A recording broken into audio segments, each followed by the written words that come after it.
குரோதி வருடத்திய வைகாசி மாத ராசி பலனை பற்றி நாம் இப்போது பார்க்க இருக்கிறோம். வைகாசி மாதம் என்பது சூரியன் ரிஷபராசியில் பிரவேசம் செய்கிறார். ரிஷபராசியில் சூரியன் பிரவேசம் செய்வதே நாம் வைகாசி மாதம் என்கிறோம். வைகாசி மாதம் அப்படின்னாலே நாம் நினைவுக்கு வருவது வைகாசி விசாகம். அதாவது சூரியன் ரிஷபராசி இருக்கும்பொழுது சந்திரன் விசாக நட்சத்திரத்தில் பிரவேசம் செய்யும் காலமே வைகாசி விசாகம்.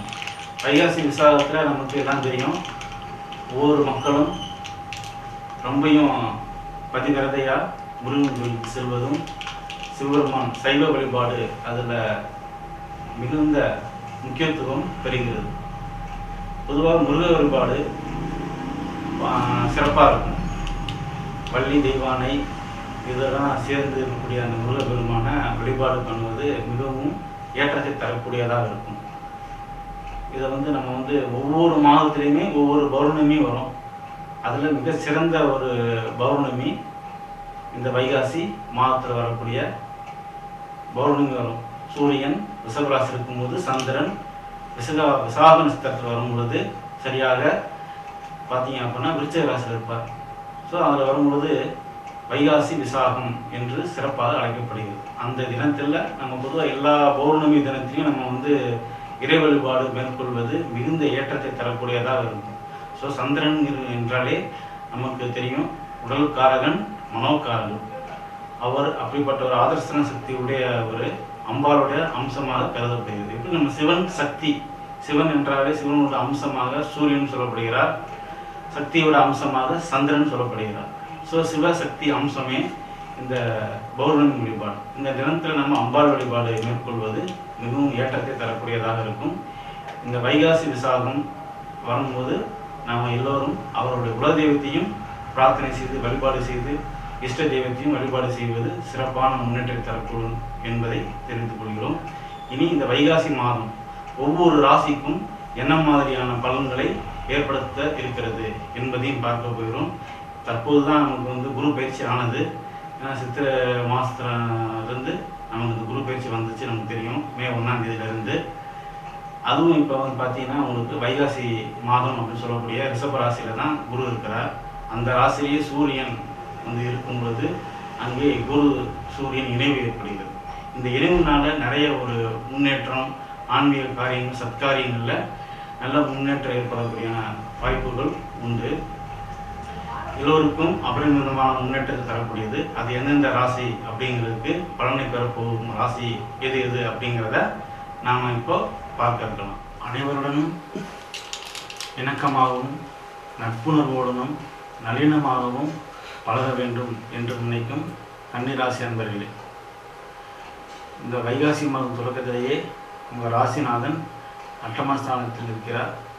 அவரோடு தனஸ்தானாதிபதி மற்றும் பாக்கியாதிபதி ஆகிய சுக்கிரனுடைய இணைவு பெறுவது, அங்கே புத சுக்கிர யோகம் ஏற்பட்டு உங்களுக்கு நல்ல நிலையை ஏற்படுத்தி கொடுக்கிறது. ஸோ மறைந்த புதன் நிறைந்த மதி என்று வாக்கியிருக்கிறாங்க. எந்த ஒரு விஷயத்திலும் புலப்படாத விஷயங்கள் அவங்கள நிபுணத்துவம் பெற வைப்பார். மறைக்கப்பட்ட விஷயங்கள் ஒரு விழிப்புணரும். சில படிக்காத மேதைகள்லாம் சொல்லுவாங்க இல்லையா, படிக்காத மேதைகள் பார்த்தீங்க அப்படின்னா சில விஷயங்களை யாருமே படித்த ஜீனியஸு கூட செய்ய முடியாது, அந்த மாதிரியான செயலை செய்வாங்க. ஸோ அந்த மாதிரியான தன்மையை உங்களுக்கு அது கொடுக்கும். மிகவும் சிறப்பு. உங்களுக்கு பஞ்சமாதிபதி என்று சொல்லக்கூடிய சனி பகவான் ருணரோண சத்துருஸ்தானத்தில் பெற்றிருக்கிறார். அங்கே ஆட்சி வலுவும் பெற்றிருக்கிறார், மூலத்திரிகோண வலுவும் பெற்றிருக்கிறார். ஸோ அந்த இடத்துல அங்கே இருப்பது உங்களுக்கு இயற்கை பாவர்கள் அங்கே இருக்கலாம். இதனால் உங்களுக்கு சத்துருக்களுடைய தொல்லைகள் குறைவாக இருக்கும். நோய் தொந்தரவுகள் வந்தாலும் அது எந்த மாதிரியான சூழல் வருது அப்படிங்கிறத பார்த்து உரிய நேரத்தில் சிகிச்சை மேற்கொள்ளுங்கள்.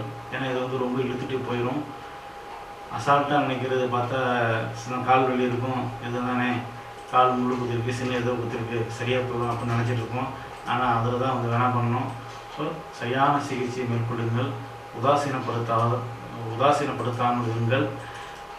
மிகவும் சிறப்பாகவே இருக்கும். மற்றபடி உங்களுக்கு குரு பார்த்தீங்கன்னா கலத்திர சனாதிபதி மற்றும் சுகஸ்தானாதிபதியான குரு பகவான் உங்களுக்கு பாக்கியஸ்தானத்தை வீட்டிருக்கிறார்.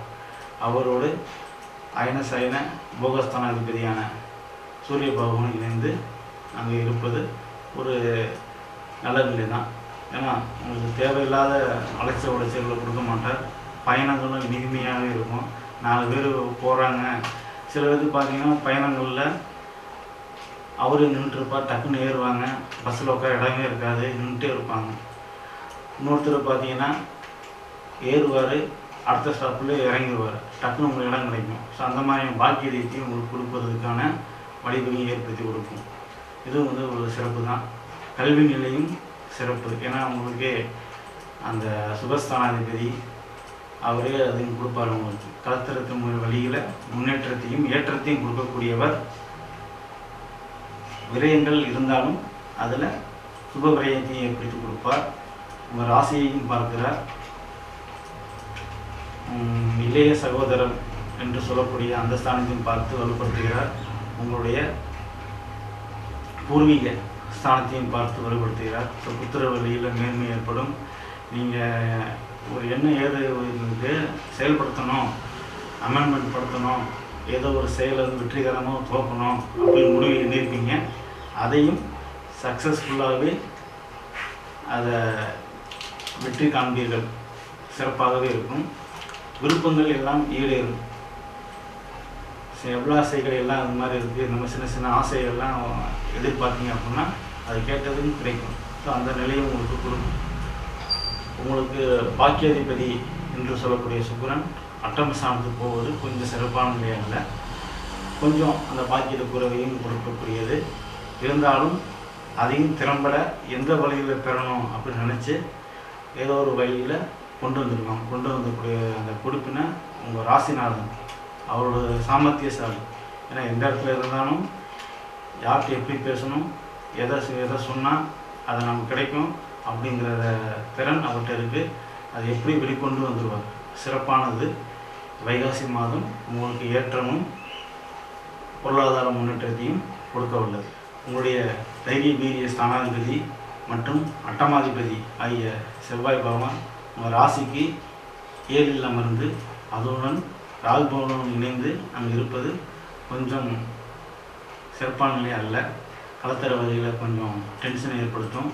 சண்டை சச்சரவுகள், வீண் வாதங்கள், பிடிவாத குணம், ஒரு செயலை செய்ய மறுப்பது, இந்த மாதிரி நிலையில் ஏற்படுத்தப்படும்.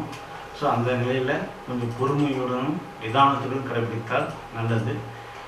எடுத்து எப்படி சொல்லணுமோ பக்குவமாக சொல்லி சண்டை சச்சரவு இல்லாமல் வாழ்க்கை நடத்துங்க. ஏன்னா உங்கள் ராசியை வந்து பார்க்குறாரு. அதனால் அடிக்கடி எளிதில் உணர்ச்சி வசப்படக்கூடிய நபர்களாகவும் இருப்பீங்க. ஸோ அந்த தன்மையை கொஞ்சம் குறைச்சிக்குங்க. ஏன்னா நமக்கான சூழ்நிலை இந்த நேர இடத்துல கலத்திரத்து, அதாவது கணவனா மனைவி, மனைவினா கணவன், இவங்களை குறிக்கும். அவங்களுடைய கொஞ்சம் இணக்கமாக நடந்து கொள்ளக்கூடிய காலகட்டமாக இது இருக்கிறது. மற்றபடி பெருமளவு கெடுதல் பலன்கள் இல்லை. சுமூகமான பலன் ஏற்படும். உங்கள் ராசிக்கு 10ஆம் இடத்த ஜீவன பாவத்தையும் பார்க்குறார். உங்களோட ராசியையும் பார்க்குறார். உங்கள் தனஸ்தானத்தையும் பார்க்குறார். ஸோ இதனால் அவங்களுக்கு பொருளாதாரத்துலையும் சரி, குடும்பத்துலேயும் சரி சில கொஞ்சம் பிரேக்கப்பும் கொடுப்பாங்க, தடை தாமதத்தையும் கொடுப்பாங்க. இதையும் நீங்கள் எளிதாக வெற்றி கொள்வீர்கள்.